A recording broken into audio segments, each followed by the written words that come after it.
Hello friends, आप सभी का स्वागत है आपके अपने यूट्यूब चैनल स्टडी स्मार्ट में। हम आज CET 12th बेस्ड पे जो पेपर हुआ था उसका सॉल्यूशन करेंगे। आज हम ये S70 सीरीज़ है, उसका हम सॉल्यूशन यहाँ पे करेंगे। हम यहाँ पे ओनली हिंदी व्याकरण के आए हुए प्रश्नों की चर्चा करेंगे। तो उसी श्रृंखला को आगे जारी रखते हुए आज का पेपर जो है हम स्टार्ट करते हैं। पहला क्वेश्चन है, अन्वेक्षण में प्रयुक्त स्वर संधि है। ऑप्शन ए यण, ऑप्शन बी दीर्घ, ऑप्शन सी अयादि, ऑप्शन डी गुण। इसमें संधि पूछी हमें, अन्वेक्षण में कौन सी स्वर संधि है, तो इसमें जो है यण स्वर संधि है। ऑप्शन ए हमारा राइट आंसर है। इसका संधि विच्छेद है अनु धन ईक्षण, इससे मिलके बना अन्वेक्षण। उ धन ई, ये बना वी। ये जो है यण संधि का नियम है। यण संधि के कुछ नियम और हैं, उनकी हम यहाँ पे चर्चा कर लेते हैं। जैसे उ या उ के बाद में कोई असमान स्वर आए तो वो व में बदल जाता है। ई या बड़ी ई के बाद में कोई असमान स्वर आए तो वो य बन जाता है। और री के बाद में असमान स्वर आए तो वो र बन जाता है। य व और र, ये तीनों जो हैं यण संधि के नियम हैं। तो यहाँ पे हमारा राइट आंसर हो गया ऑप्शन ए, अन्वेक्षण में जो है यण संधि है।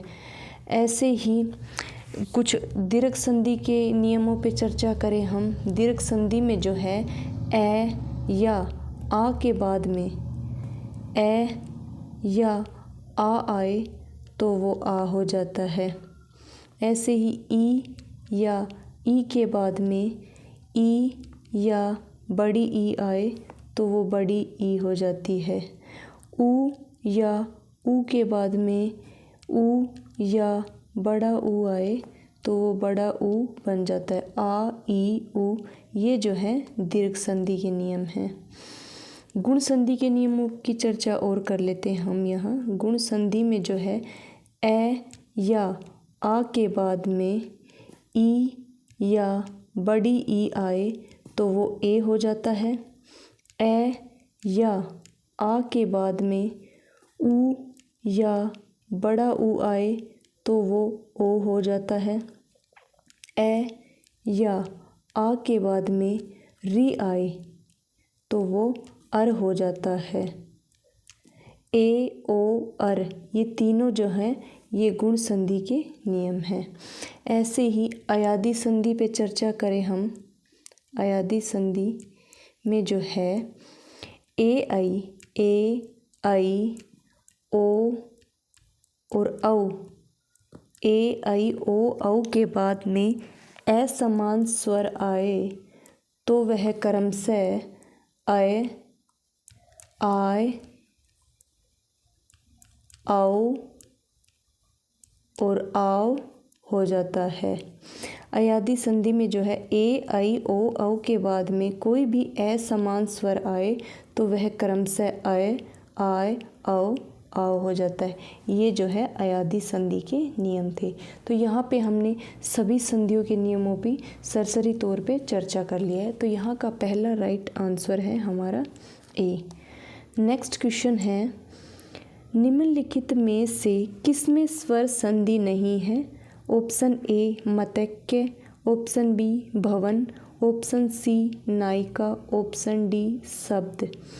इसमें हमसे पूछा है कि स्वर संधि नहीं है, तो एक एक उदाहरण की हम यहाँ पे चर्चा करते हैं। मतैक्य, इसमें जो है मत धन ऐक्य, मत धन ऐक्य मतैक्य बन गया। इसमें जो है वृद्धि संधि है, मतैक्य में वृद्धि संधि है। ये तो हमारा स्वर संधि हो गई। ये भी भवन, भवन में जो है भो धन अन, मिलके बना भवन। इसमें जो है अयादी संधि है, अयादी स्वर संधि है। ऐसे ही नायिका, नायिका में जो है नई, नई धन इका, नायिका, इसमें जो है अयादी संधि है।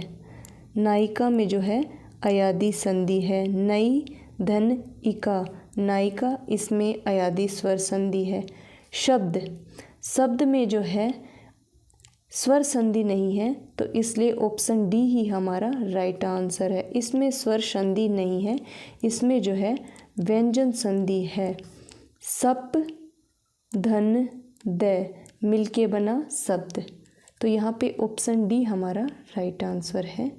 नेक्स्ट क्वेश्चन है हमारा, काल के आधार पर क्रिया के कितने मुख्य भेद होते हैं।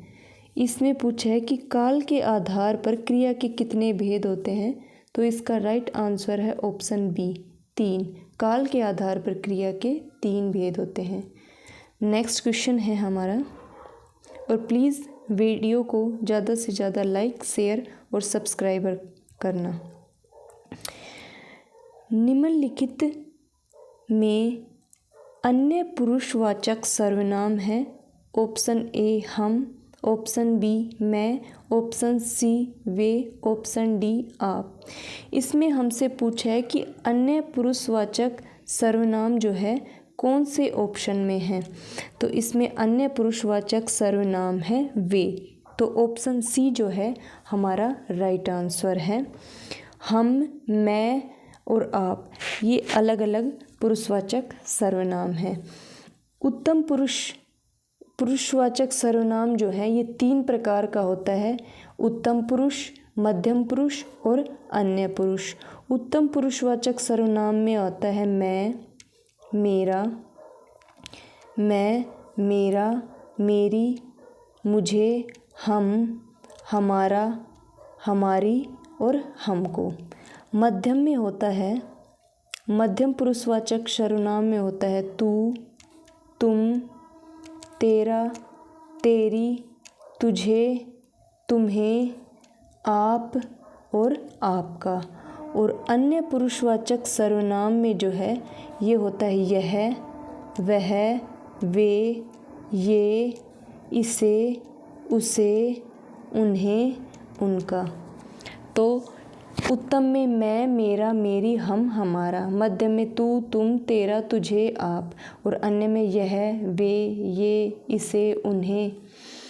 तो यहाँ पे हमने देखा कि पुरुषवाचक सर्वनाम के 3 भेद हैं, उत्तम पुरुष, मध्यम पुरुष, अन्य पुरुष। यहाँ पे हमें पूछा है कि अन्य पुरुषवाचक सर्वनाम है, तो ऑप्शन सी जो है यह अन्य पुरुषवाचक सर्वनाम है। सर्वनाम के भेद होते हैं 6। सर्वनाम के भेद हैं 6। उनमें से एक है पुरुषवाचक सर्वनाम, निश्चयवाचक सर्वनाम, अनिश्चयवाचक सर्वनाम, प्रश्नवाचक सर्वनाम, संबंधवाचक सर्वनाम और निजवाचक सर्वनाम।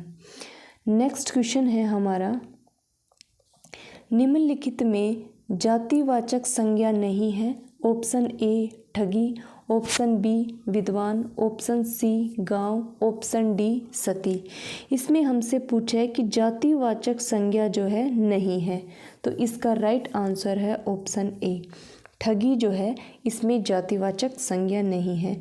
विद्वान, सती और गांव ये सभी जातिवाचक संज्ञा हैं।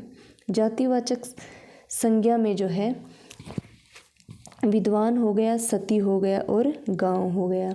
संज्ञा के जो है 3 भेद होते हैं। संज्ञा जो है इसके भेद होते हैं 3 में व्यक्तिवाचक, जातिवाचक और भाववाचक। व्यक्तिवाचक संज्ञा, व्यक्तिवाचक संज्ञा, जातिवाचक संज्ञा और तीसरा हो गया भाववाचक संज्ञा। तो यहाँ पे हमारा राइट आंसर है ऑप्शन ए ठगी। नेक्स्ट क्वेश्चन है, सूची 1 को सूची 2 से सुमेलित कीजिए। सूची 1 में वाक्य हैं तो दूसरी तरफ सूची 2 में क्रिया है। वाक्य जो हैं उनको क्रिया के साथ हमें मिलाना है। चलो देखते हैं। राम रोटी खाता है, राम रोटी खाता है, यह क्रिया है सकर्मक। राम रोटी खाता है। वेदांत पढ़ता है, यह है अकर्मक क्रिया। शिक्षक विद्यार्थी से किताब पढ़वाता है, ये है प्रेरणार्थक क्रिया, पढ़वाता है। वह लड़का चल बसा, इसमें है संयुक्त क्रिया, चलना और बसा, चल बसा इसमें संयुक्त क्रिया है। ए में 4 इसमें भी है और इसमें भी है, ये दोनों ऑप्शन तो कट गए। बी में 3 इसमें है और सी में 2, डी में 1, तो ऑप्शन सी हमारा राइट आंसर है। ए में 4, बी में 3, सी में 2 और डी में 1। राम रोटी खाता है, यह सकर्मक क्रिया है। क्या खाता है? रोटी खाता है। वेदांत पढ़ता है, क्या पढ़ता है? कोई आंसर नहीं निकल रहा है, इसलिए यहाँ पे क्रिया अकर्मक है। शिक्षक विद्यार्थी से किताब पढ़वाता है, इसमें प्रेरणार्थक क्रिया है। स्वयं कार्य न करके दूसरे से कार्य करवाए, वो प्रेरणार्थक क्रिया है।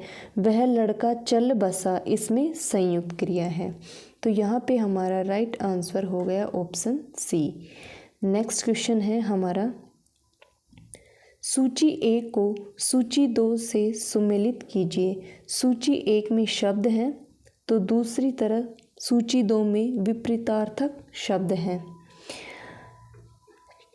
उद्धर्व का होगा, यहाँ पे हमारा उद्धर्व का होगा अधः।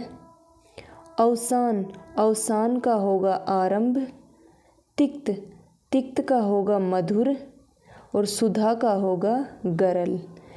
ए में 2 इसमें भी है, इसी में है, तो सी हमारा राइट आंसर। ए में 2, बी में 3, सी में 1 और डी में 4। उद्धर्व, अधः, अवसान, आरंभ, तिक्त, मधुर, सुधा, गरल, तो ऑप्शन सी हमारा राइट आंसर है। नेक्स्ट क्वेश्चन पे चलते हैं।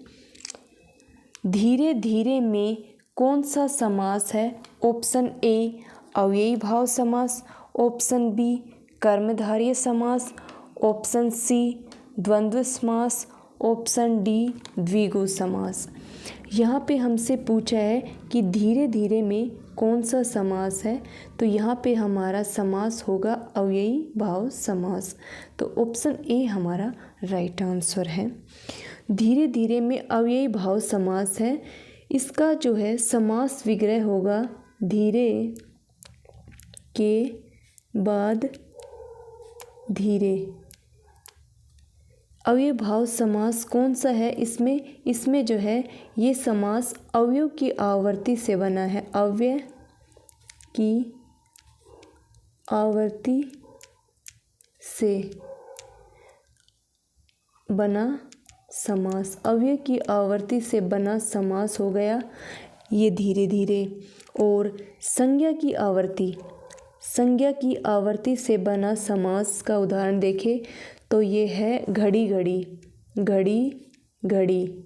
इसका समास विग्रह होगा घड़ी के बाद घड़ी, घड़ी के बाद घड़ी, घड़ी के बाद घड़ी मतलब समय की एक इकाई। ऐसे ही विशेषण की आवर्ती से बना समास अव्यय भाव है एक। इसका समास विग्रह होगा एक के बाद एक, एक के बाद एक। ऐसे ही क्रिया की आवर्ती से बना समास है देखा देखी, देखा देखी।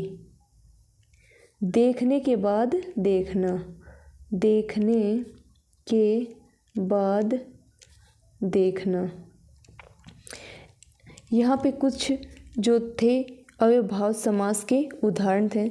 संज्ञा की आवर्ती से बने समास, विशेषण की आवर्ती से बने और क्रिया की आवर्ती से बने अव्ययी भाव समास के उदाहरण हमने यहाँ पे देख लिए। तो यहाँ पे हमारा राइट आंसर है ऑप्शन ए, धीरे धीरे में अव्ययी भाव समास है और वो भी कौन सा? अव्यय की आवर्ती से बना समास। नेक्स्ट क्वेश्चन है हमारा,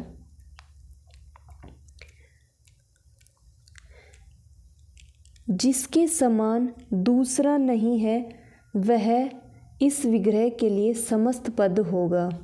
जिसके समान दूसरा नहीं है वह है अद्वितीय। तो ऑप्शन बी हमारा राइट आंसर है। जिसके समान दूसरा नहीं है वह अद्वितीय है। अपूर्व, अपूर्व का होगा जो पहले न हुआ हो, जो पहले न हुआ हो, वो हो गया अपूर्व। तो यहाँ पे हमारा राइट आंसर है ऑप्शन बी। नेक्स्ट क्वेश्चन है 8 वार 9 त्योहार लोकोक्ति का अर्थ है। ऑप्शन ए दुगुना लाभ, ऑप्शन बी तालमेल न होना, ऑप्शन सी मौज मस्ती से जीवन बिताना, ऑप्शन डी देखा देखी परिवर्तन आना। 8 वार 9 त्योहार, इस लोकोक्ति का अर्थ है मौज मस्ती से जीवन बिताना। तो ऑप्शन सी हमारा राइट आंसर है। सबसे पहले देखो तो त्योहार शब्द शुद्धि में बहुत बार पूछा जाता है, ये ऐसे लिखा जाता है, इसमें बिंदी नहीं आएगी, ये आप ध्यान रखना। त्योहार बहुत बार पूछा जाता है शब्द शुद्धि में।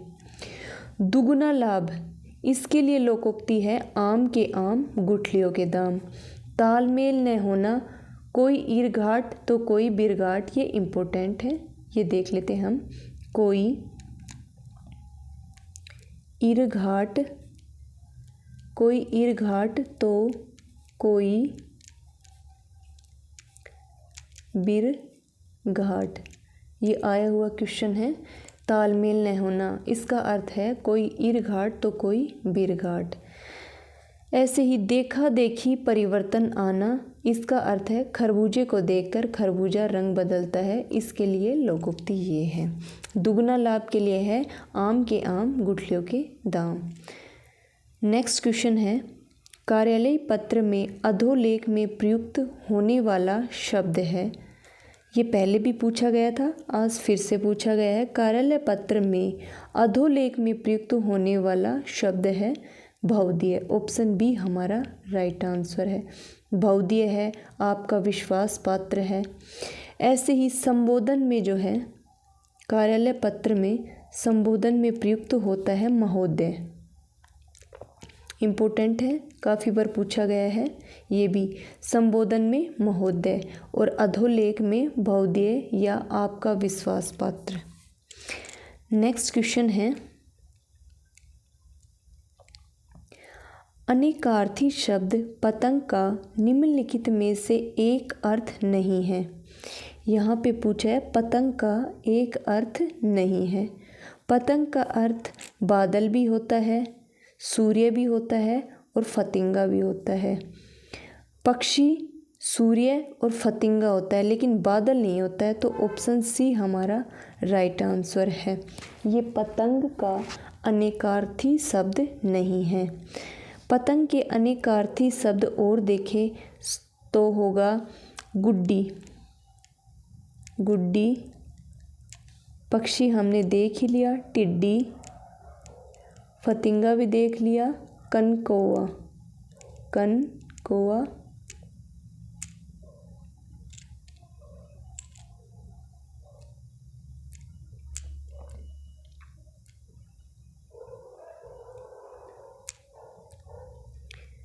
कनकौआ, गुड्डी, टिड्डी, कनकौआ, ये सभी पतंग के अनेकार्थी शब्द हैं। अनेकार्थी शब्द पतंग का निम्नलिखित में से अर्थ नहीं है, तो यहाँ पे राइट आंसर होगा ऑप्शन सी बादल नहीं है।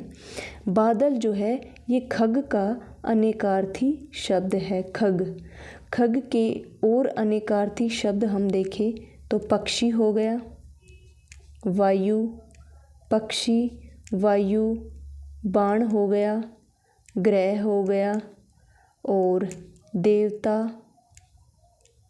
चंद्रमा, तारक, ये सभी खग के हैं। तो यहाँ पे हमारा राइट आंसर है ऑप्शन सी। नेक्स्ट क्वेश्चन है क्रिया के अंत में लगने वाले प्रत्यय कहलाते हैं। क्रिया के अंत में लगने वाले प्रत्यय कहलाते हैं कृदंत। तो ऑप्शन डी हमारा राइट आंसर है। तद्धित संज्ञा, सर्वनाम, और विशेषण के अंत में लगने वाले प्रत्यय जो है तद्धित या तद्धितांत कहलाते हैं, संज्ञा, सर्वनाम और विशेषण के अंत में, और क्रिया या धातु के अंत में लगने वाले कृदंत। तो ऑप्शन डी हमारा राइट आंसर है। नेक्स्ट क्वेश्चन है, अपितु शब्द में निहित उपसर्ग है।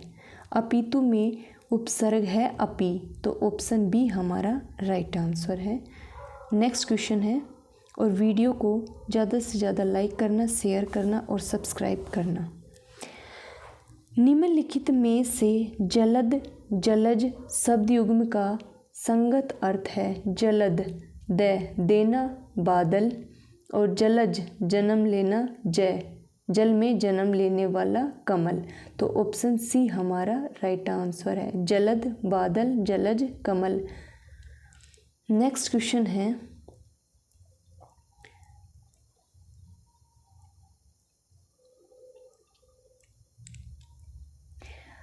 पारिभाषिक शब्द वैलिड का उपयुक्त हिंदी अर्थ है। वैलिड का उपयुक्त हिंदी अर्थ है ऑप्शन ए विधि मान्य। वैलिड विधि मान्य। अवैध, इसका सभी को पता है, इल्लीगल, इल्लीगल अवैध। वृत्ति इंस्टिंक्ट, इंस्टिंक्ट ये हो गया वृत्ति। तो यहाँ पे हमारा राइट आंसर है ऑप्शन ए विधि मान्य। नेक्स्ट क्वेश्चन है, पके हुए अन्न की भिक्षा इस वाक्यांश के लिए एक शब्द है। पके हुए अन्न की भिक्षा इस वाक्यांश के लिए एक शब्द है मधुकरी। तो ऑप्शन बी हमारा राइट आंसर है। नेक्स्ट क्वेश्चन है, निम्नलिखित में से शुद्ध वर्तनी युक्त शब्द है। इसमें हमने देखना है कि शुद्ध वर्तनी युक्त शब्द कौन सा है। विस्मरण, ऑप्शन ए ही हमारा राइट आंसर है, विस्मरण शुद्ध है। चतुर्थ, चतुर्थ का शुद्ध रूप होगा ऐसे चतुर्थ। व्युत्पत्ति, व्युत्पत्ति ऐसे लिखा जाता है। पैतृक, पैतृक होगा ऐसे पैतृक। व्युत्पत्ति, व्युत्पत्ति, चतुर्थ और पैतृक, इनका शुद्ध रूप ऐसे लिखा जाएगा। तो ऑप्शन ए हमारा राइट आंसर है, विस्मरण शुद्ध वर्तनी युक्त शब्द है। नेक्स्ट क्वेश्चन है, शब्द व उसके पर्यायवाची बेमेल जोड़े का चयन करें। आम्र रसाल सही है, आम्र का रसाल सही है। आनंद वासव ये बेमेल है, तो ऑप्शन बी हमारा राइट आंसर है। रमा लक्ष्मी सही है। वायु सखा कृषाणु ये भी सही है। आनंद और ये वासव परस्पर बेमेल जोड़े हैं, परस्पर पर्यायवाची नहीं है। आनंद का देखें पर्यायवाची, तो आनंद उल्लास, उल्लास हो गया, हर्ष हो गया, खुशी, खुशी हो गया, और प्रमोद, प्रमोद प्रसन्नता, मोद ये सभी जो हैं आनंद के हैं। वासव, वासव है इंद्र का। अमरपति, अमरपति। देवराज, देवराज। इंद्र, देवेश, पुरंदर, पुरंदर है। शक्र है, सचीपति है, सुरेश है, और मगवा, मगवा इम्पोर्टेंट है। ये सभी जो हैं इंद्र के पर्यायवाची शब्द हैं। तो यहाँ पे हमारा राइट आंसर हो गया ऑप्शन बी, ये शब्द परस्पर पर्यायवाची नहीं है। नेक्स्ट क्वेश्चन है हमारा, निम्नलिखित में से अशुद्ध लिखित वाक्य है। ऑप्शन ए कृपया यहाँ बैठिए। ऑप्शन बी जल्दी वापस लौटकर आना। ऑप्शन सी मैं प्रातःकाल घूमने जाता हूँ। ऑप्शन डी वह वहाँ से चल दिया। इसमें हमें पूछा है कि अशुद्ध लिखित वाक्य है, तो इसका राइट आंसर है ऑप्शन बी, जल्दी वापस लौट कर आना। वापस भी आ गया और लौट कर भी आ गया, दोनों एक साथ प्रयुक्त नहीं होते हैं, तो यहाँ पे हमारा राइट आंसर है ऑप्शन बी। वीडियो को ज़्यादा से ज़्यादा लाइक, शेयर और सब्सक्राइब करना। मिलते हैं नेक्स्ट वीडियो में, तब तक के लिए धन्यवाद।